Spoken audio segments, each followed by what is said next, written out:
ماں باپ کو ستانا ایسا گناہ ہے جس کی سزا انسان کو دنیا میں مل جاتی ہے، لیکن عام طور پر ہم توجہ ہی نہیں دیتے، سوچتے ہی نہیں کہ ہم ایسا کچھ کر رہے ہیں۔ پھر اسی طرح یہ ہے کہ محبت سے پیش آنا، یعنی صرف عاجزی اور انکساری کافی نہیں، بلکہ محبت کا اظہار ضروری ہے۔ یعنی مثلاً اگر آپ کندھے جھکا کے، نظریں جھکا کے خاموش جا کے پاس بیٹھ جاتے ہیں اور کوئی بات ان سے نہیں کرتے، تو یہ کیا ہے؟ یہ احسان نہیں ہے۔ اس لیے ماں باپ سب سے زیادہ اس کے اہل ہیں کہ ان کے ساتھ یہ محبت کا رویہ رکھا جائے۔ پھر اسی طرح یہ ہے کہ محبت سے پیش آنے میں یہ بھی ضروری ہے کہ احسن طریقے سے گفتگو کی جائے ان کے ساتھ۔ قرآن پاک میں اللہ تعالیٰ فرماتے ہیں فَلَا تَقُلْ لَهُمَا أُفٍّ وَلَا تَنْهَرْهُمَا، ان کو اف تک نہ کہو اور ڈانٹ کے بات نہ کرو، یعنی ماں باپ سے بات کرتے ہوئے ان کو ڈانٹو نہیں، ایسے لہجے میں بات نہیں کرو جیسے تم اپنے برابر والوں سے کرتے ہو یا اپنے سے چھوٹوں سے کرتے ہو، ان کے ساتھ ادب اور احترام کی بات ہو۔ پھر اسی طرح گفتگو میں کیا ہونا چاہیے؟ نرمی سے گفتگو ہونی چاہیے۔ حدیث میں آتا ہے کہ آپ صلی اللہ علیہ وسلم نے فرمایا جو شخص اپنے ماں باپ کی ملاقات کو جاتا ہے تو اللہ تعالیٰ ہر قدم کے بدلے 100 نیکیاں لکھتا ہے، 100 گناہ معاف کرتا ہے، 100 درجے بلند کرتا ہے۔ پھر جب ان کے سامنے بیٹھ کر محبت اور شفقت سے اچھی باتیں کرتا ہے تو اللہ تعالیٰ اس کو قیامت میں نور دینے کا وعدہ کرتے ہیں، اور جب وہ اٹھتا ہے تو پاک صاف ہو کے اٹھتا ہے۔ کتنا اجر و ثواب ہے اس کوشش کا، کس کا؟ ملاقات اور پھر پاس بیٹھ کر محبت اور شفقت سے اچھی باتیں کرنا۔ لیکن عام طور پر دیکھا گیا ہے کہ بچے ماں باپ کو بھولے رہتے ہیں، اپنی دنیا میں جب تک خوش ہوتے ہیں ان کو ماں باپ یاد نہیں آتے، لیکن جب گھروں میں کوئی پریشانی ہوتی ہے، کوئی دکھ ہوتا ہے، کوئی مسئلہ ہوتا ہے، پھر والدین کو جا کے پریشان کرتے ہیں اور پھر پریشان کرتے چلے جاتے ہیں، حتیٰ کہ ان کی زندگی میں کوئی سکھ اور سکون نہیں چھوڑتے۔ اس رویے سے بھی پرہیز کرنا چاہیے۔ ٹھیک ہے کہ ماں باپ سے آپ اچھی ایڈوائس لے سکتے ہیں، مخلصانہ مشورہ لے سکتے ہیں، بہت کچھ آپ کو ان سے مل سکتا ہے، وہ آپ کے مسائل سب سے بہتر طور پر حل کر سکتے ہیں، لیکن بات یہ ہے کہ صرف ایسے ہی موقع پر ہمیں ماں باپ کیوں یاد آتے ہیں، یا صرف ہم دکھ اور تکلیف کے لیے ہی ماں باپ کے ساتھ تعلق کیوں رکھتے ہیں، یا دکھ اور تکلیف کے وقت ہی ماں باپ کا تعلق کیوں یاد آتا ہے، اور صرف دکھ دینے کے لیے کیوں پہنچ جاتے ہیں۔ اسی لیے عام طور پر دیکھا گیا ہے کہ سمجھدار اولاد اپنے صدمے، دکھ، غم عموماً خود ہی کر لیتی ہے یا اس کو اپنے طور پر ہی حل کر لیتی ہے، اور ماں باپ کو پریشان کرنے اور ستانے سے پرہیز کرتی ہے۔ پھر اسی طرح ان کو برا بھلا نہیں کہنا چاہیے۔ اب دیکھیں کہ دنیا میں ہر طرح کے انسان ہیں، سب ماں باپ کو بہت نیک، متقی، پرہیزگار اور شریف لوگ نہیں ہوتے، چور ڈاکو بھی کسی کے ماں باپ ہی ہوتے ہیں، یا اسی طرح اور غلط کام کرنے والے بھی بعض اوقات ماں باپ ہوتے ہیں۔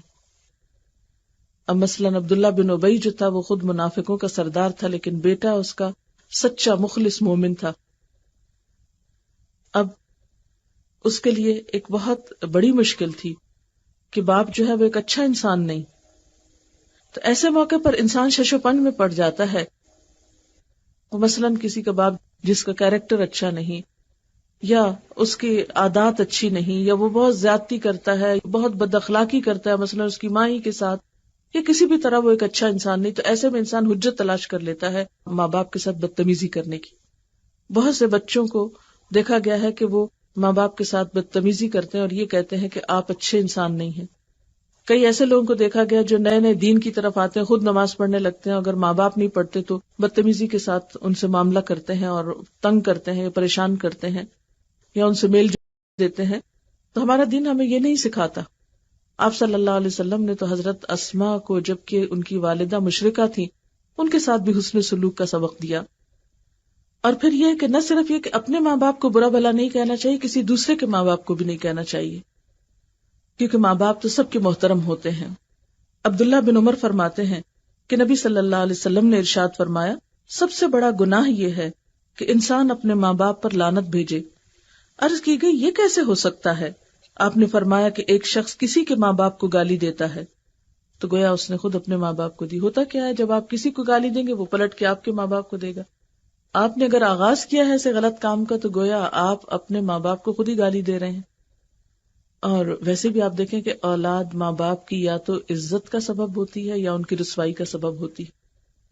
تو ہمارے اچھے کام جو ہیں وہ صرف ہمارے ہی فائدے کے نہیں ہوتے، ہمارے ماں باپ کے لیے بھی عزت کا سبب ہوتے ہیں، اور ہماری غلطیاں اور ہماری برائیاں ماں باپ کی بھی رسوائی کا سبب ہوتی ہیں.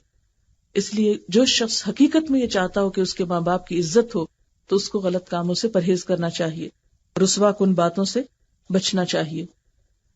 پھر اسی طرح یہ کہ ادب، عزت، احترام کے ساتھ ساتھ ان کی بات بھی ماننی چاہیے. صرف یہ نہیں کہ آپ ان کو بڑے اچھے اچھے القابات سے یاد کریں اور ان کے سامنے ایسے دعوے کریں کہ آپ ہمیں بہت عزیز ہیں اور بہت ہم آپ کا ادب اور احترام کرتے ہیں، لیکن اگر وہ کوئی کام کرنے کو کہیں تو وہ کر کے نہ دیں اور ٹال مٹول کریں یا جھوٹے. تو اس لیے کیا ضروری ہے؟ اطاعت اور فرما برداری. ابن عباس کا بیان ہے کہ نبی صلی اللہ علیہ وسلم نے فرمایا، جس آدمی نے اس حال میں صبح کی کہ وہ ان ہدایات اور احکام میں اللہ کا اطاعت گزار ہو جو اس نے ماں باپ کے حق میں نازل فرمائے ہیں، تو اس نے اس حال میں صبح کی کہ اس کے لیے جنت کے 2 دروازے کھلے ہوئے ہیں، اور اگر ماں باپ میں سے کوئی ایک ہو تو جنت کا 1 دروازہ کھلا ہے. اور جس شخص نے اس حال میں صبح کی کہ وہ ماں باپ کے بارے میں اللہ کے بھیجے ہوئے احکام اور ہدایت سے منہ موڑے ہوئے ہے، تو اس نے اس حال میں صبح کی کہ اس کے لیے دوزخ کے 2 دروازے کھلے ہیں، اور اگر ماں باپ میں سے کوئی ایک ہے تو دوزخ کا 1 دروازہ کھلا ہے. اس پر ایک آدمی نے پوچھا، اے اللہ کے رسول صلی اللہ علیہ وسلم، اگر ماں باپ اس کے ساتھ زیادتی کر رہے ہوں تب بھی؟ فرمایا، ہاں، اگر زیادتی کر رہے ہوں تب بھی ان کے ساتھ بدلحاظی نہیں کر سکتے، بدتمیزی نہیں کر سکتے، بد اخلاقی نہیں کر سکتے، پھر بھی خاموشی اور ادب احترام کے دائرے میں رہنا ضروری ہے. اور یاد کیجئے ان مثالوں کو جو میں نے بالکل شروع میں دی ہیں کہ اگر ستارے اپنی جگہ چھوڑ کر ٹوٹ کر زمین پہ گرنے لگیں تو کیا ہو. اگر ایک ستارہ یا سیارہ جو ہے وہ اپنے مدار سے نکل کر باہر کی طرف جانے لگے تو ہر چیز میں تباہی پیدا ہو جائے. تو بالکل اسی طرح جب اولاد اپنی حدود سے آگے نکل کر زیادتی اور بدتمیزی شروع کرتی ہے تو اس سے ماں باپ کے حقوق تلف ہوتے ہیں اور اللہ تعالیٰ کی ناراضگی ہوتی ہے. نبی صلی اللہ علیہ وسلم نے فرمایا، باپ جنت کا درمیانی دروازہ ہے، باپ کی اطاعت کر کے چاہے تو اس دروازے کی حفاظت کر یا نافرمانی کر کے برباد کر دے. آپ صلی اللہ علیہ وسلم نے یہ بھی فرمایا، بروا آباءکم تبر ابناؤکم، اپنے ماں باپ کے ساتھ نیکی کرو، تمہاری اولاد بھی تمہارے ساتھ بھلائی کرے گی. حضرت جابر بن عبداللہ سے روایت ہے، نبی صلی اللہ علیہ وسلم نے فرمایا، والدین کی نافرمانی سے بچو، اس لیے کہ جنت کی خوشبو 1000 سال سے آتی ہے، مگر والدین کی نافرمانی کرنے والا اس کی خوشبو نہیں پائے گا. حضرت ابی بکرہ فرماتے ہیں کہ نبی صلی اللہ علیہ وسلم نے ارشاد فرمایا، کیا میں تمہیں بڑے بڑے گناہ بتاؤں؟ صحابہ نے عرض کیا کہ اے اللہ کے نبی صلی اللہ علیہ وسلم، ضرور ارشاد فرمائیے. آپ نے فرمایا، سب سے بڑا گناہ اللہ کے ساتھ کسی کو شریک ٹھہرانا ہے اور اپنے والدین کی نافرمانی کرنا ہے. تکیہ لگائے ہوئے تھے، تکیہ چھوڑ دیا، فرمانے لگے، اور جھوٹ بولنا، جھوٹی گواہی دینا. سن لو، جھوٹ بولنا، جھوٹی گواہی دینا برابر ہے. یہی فرماتے رہے، میں سمجھا کہ اب آپ خاموش نہ ہوں گے. یعنی اتنا زیادہ آپ نے جھوٹ کو ناپسند کیا. اور آپ جانتے ہیں کہ ماں باپ کی نافرمانی ان گناہوں میں سے ہے جس کی سزا دنیا میں ملتی ہے. حضرت ابو بکر سے روایت ہے کہ رسول اللہ صلی اللہ علیہ وسلم نے فرمایا، اللہ تعالیٰ تمام گناہ معاف کر دیتا ہے ان میں سے جو چاہتا ہے، مگر والدین کی نافرمانی، پس تحقیق اللہ جلد ہی سزا دیتا ہے ماں باپ کی نافرمانی کرنے والوں کو دنیا کی زندگی میں مرنے سے پہلے. یعنی کچھ گناہ تو ایسے ہیں جو دنیا میں ان کا اثر نہیں ہوتا، آخرت میں جا کے انسان کی پکڑ ہوگی، لیکن ماں باپ کو ستانا ایسا گناہ ہے کہ جس کا اثر دنیا میں ہی انسان کو پتہ چلنے لگتا ہے.